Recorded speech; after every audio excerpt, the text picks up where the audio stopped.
किसी राज्य का मुख्यमंत्री अचानक कैमरे के सामने आकर कहे कि हमारे विधायकों को 20 से 30 करोड़ रुपए, मंत्री पद और सत्ता का लालच देकर तोड़ने की कोशिश की गई, तो क्या यह सिर्फ एक राजनीतिक बयान है या फिर लोकतंत्र के अंदर चल रही किसी ऐसी लड़ाई की झलक जो आम जनता की नजरों से अक्सर छिपी रह जाती है?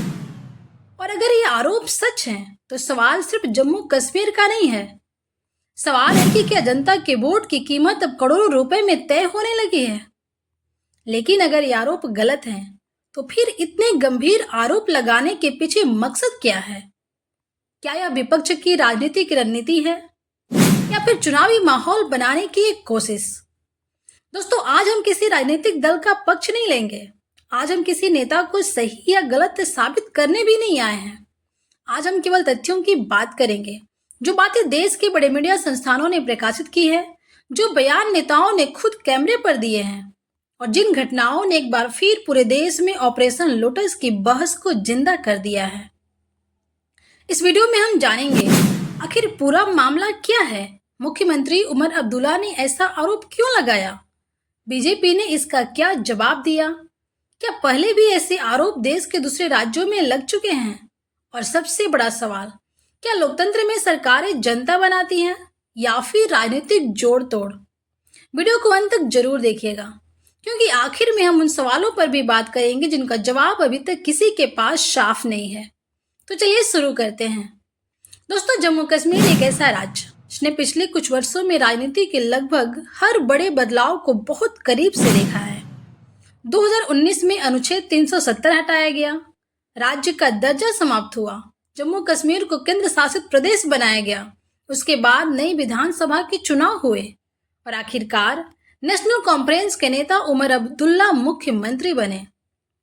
ऐसा लग रहा था कि लंबे राजनीतिक अस्थिरता के दौर के बाद अब सरकार अपने काम पर ध्यान देगी, लेकिन कुछ ही दिनों पहले एक ऐसा बयान सामने आया जिसने पूरे राजनीतिक माहौल को गर्म कर दिया।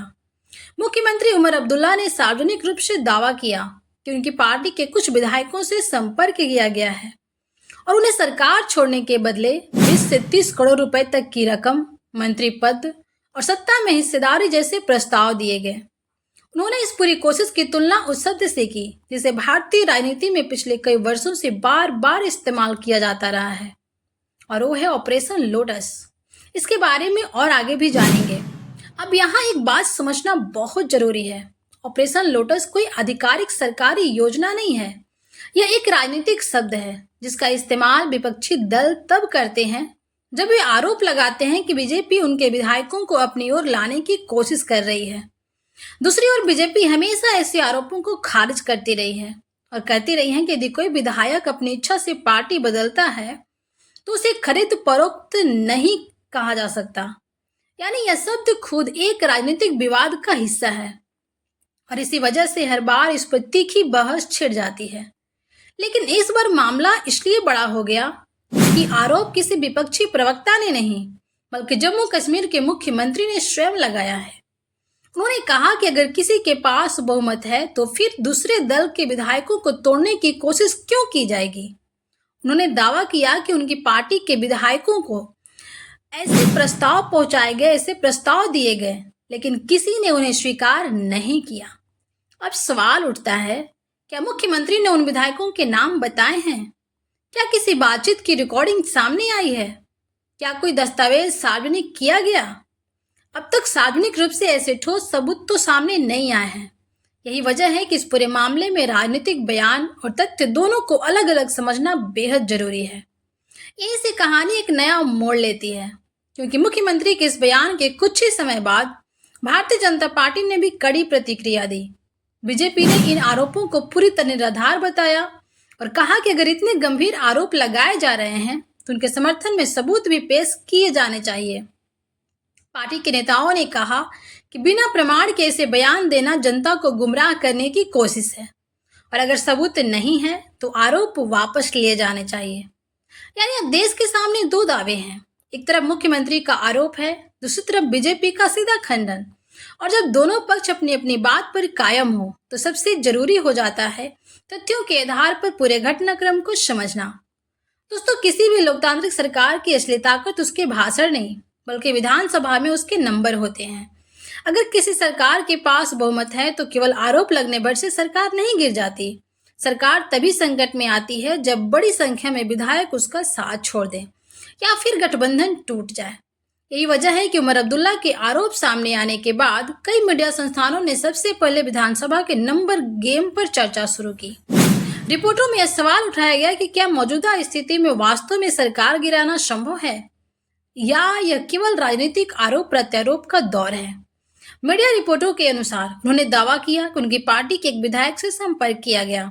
उसे कथित रूप से कहा गया कि अगर वह सरकार का साथ छोड़ दे तो उसे 20 से 30 करोड़ रुपए, मंत्री पद और यहाँ तक कि जम्मू कश्मीर को राज्य का दर्जा दिलाने जैसी बातें भी कही गई। ध्यान देने वाली बात है कि ये मुख्यमंत्री के आरोप हैं। इन आरोपों के समर्थन में अब तक कोई सार्वजनिक ऑडियो, वीडियो या दस्तावेज सामने नहीं आया है। आरोप सामने आते ही बीजेपी ने भी तुरंत जवाब दिया।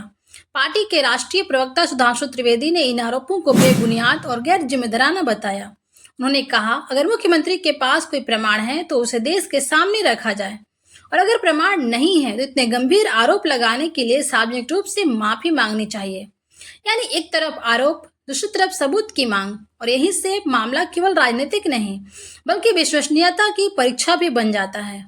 अब इस पूरे विवाद का सबसे चर्चित शब्द ऑपरेशन लोटस, लेकिन यह समझना जरूरी है कि यह कोई सरकारी ऑपरेशन, कोई कानूनी प्रक्रिया या कोई आधिकारिक योजना नहीं है।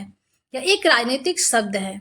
इस शब्द का इस्तेमाल मुख्य रूप से विपक्षी दल तब करते हैं जब वे आरोप लगाते हैं कि बीजेपी दूसरे दलों के विधायकों को अपने पक्ष में लाने की कोशिश कर रही है। राजनीतिक विश्लेषकों के अनुसार इस शब्द की चर्चा सबसे पहले कर्नाटक की राजनीति में 2008 के आसपास प्रमुखता से हुई थी। बाद के वर्षों में भी कई राज्यों की राजनीतिक बहस में इसका इस्तेमाल होता रहा। हालांकि अलग अलग मामलों में आरोप और उनके तथ्य अलग अलग रहे।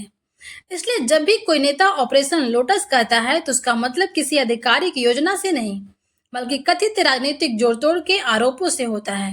अब सवाल ये कि क्या पहले भी ऐसे आरोप लगे हैं?